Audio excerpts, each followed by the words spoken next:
Hey everybody, welcome to Obscurities and Miniatures, and today we are going to talk about something that I have been meaning to talk about for months, and actually also quite topical because somebody was just asking me about this the other day.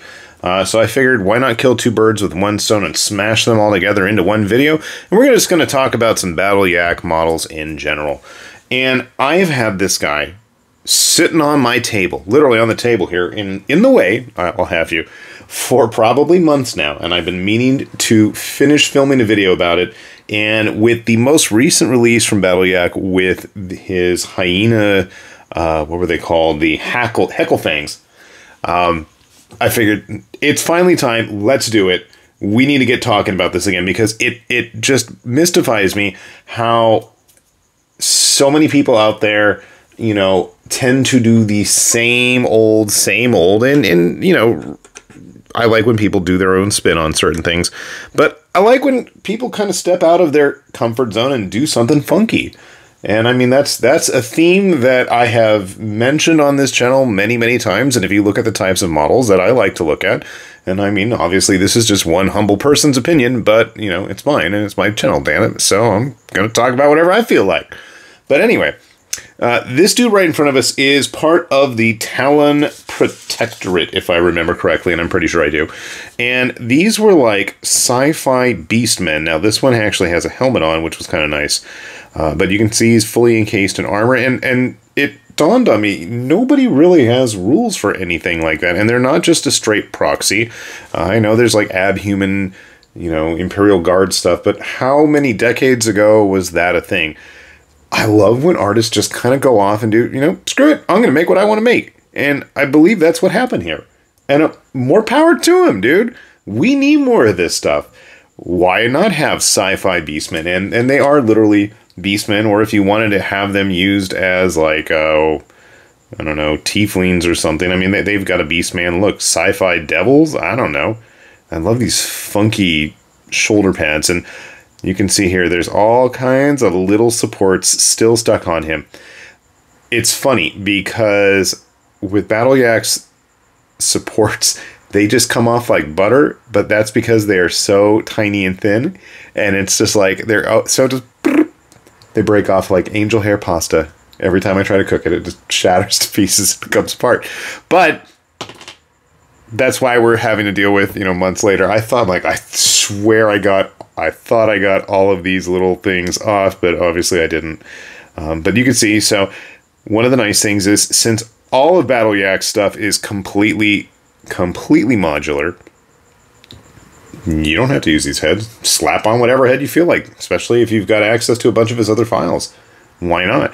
Or you can just go the lazy man's route like I do and print some of the, you know, pre-supported, pre-sculpted, pre-posed models as well. This guy was totally just my slapdashery of putting things together. But that actually wasn't the coolest thing about the Talon Protectorate. No, the coolest thing were these exaframes. And again, I have no idea. It has a bit of you know, Covenant vibe, obviously with those blades like the one dude had. And there's like a whole slew of swords and weapons available for these guys as well, these larger suits. I just had that guy. Where did I throw him? There he is. I mean, yeah, obviously there's some Covenant inspiration there. A little bit of Protoss. They have these crazy energy packs, of which there were, geez, I don't know, I've got like a couple other ones right here. There's just a ton of variations. In fact, I've got a unbuilt suit just hanging around. And these things are good size too.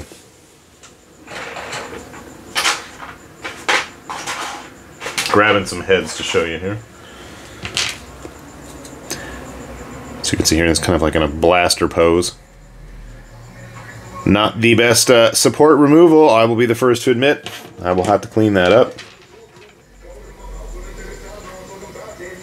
Nice looking heads, very smooth and not the dumpy, junky tech that we tend to see in a lot of tabletop models.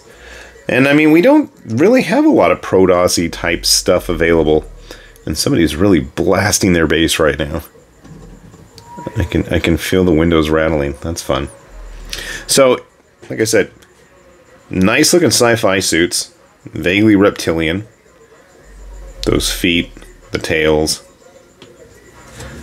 But that's not actually what we wanted to talk about today. I really wanted to talk about the Hecklefangs, the hyenas that just came out relatively recently. Because, for the most part, besides the fact that I'm still missing a bunch of supports, you can see them all over the place. Jeez, I didn't even get the mouth yet. I love the tongue lolling out. Most of these seem to be decidedly female. And I feel like that's something that we don't often see with gnolls enough. I mean, they tend to run in very matriarchal type packs. If I'm remembering my savanna hunting animals. Maybe I'm thinking of the wild dogs of Africa. I know they're pretty wild too. But same thing. We've got pre-supported, pre-posed models that fit quite nicely in size-wise with a lot of the other stuff from Battleyak. I love this dude. This guy is perpetually, he's like one of the few. He's one of my top 5, just hanging around on the table, never going anywhere. This guy too, I'm quite pleased with how he turned out. That was from a while back.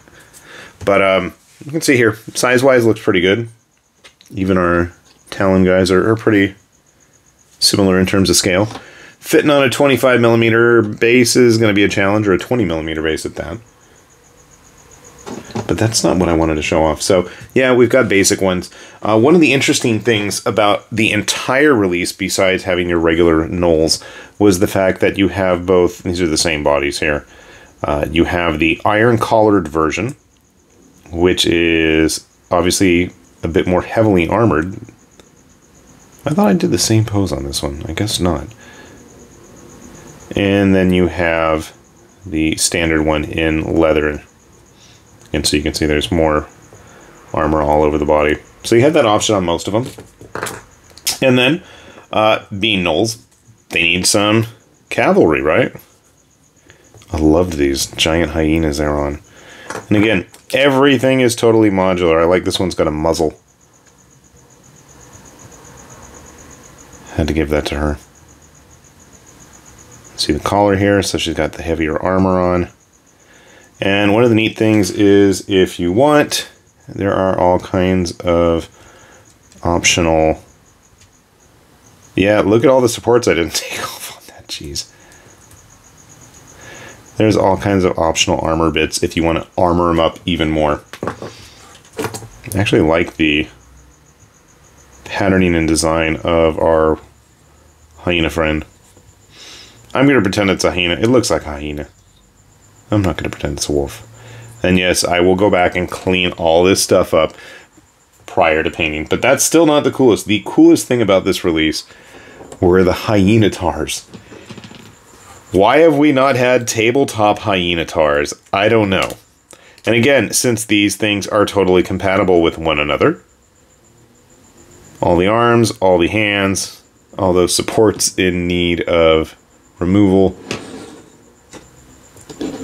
you got yourself some fun models to goof around with. Never mind the fact that there's probably close to 10 or 12 separate individual unique faces and heads for this release. I've just got a couple here. Plus the ones we've already seen. I mean, there's just a whole wide variety.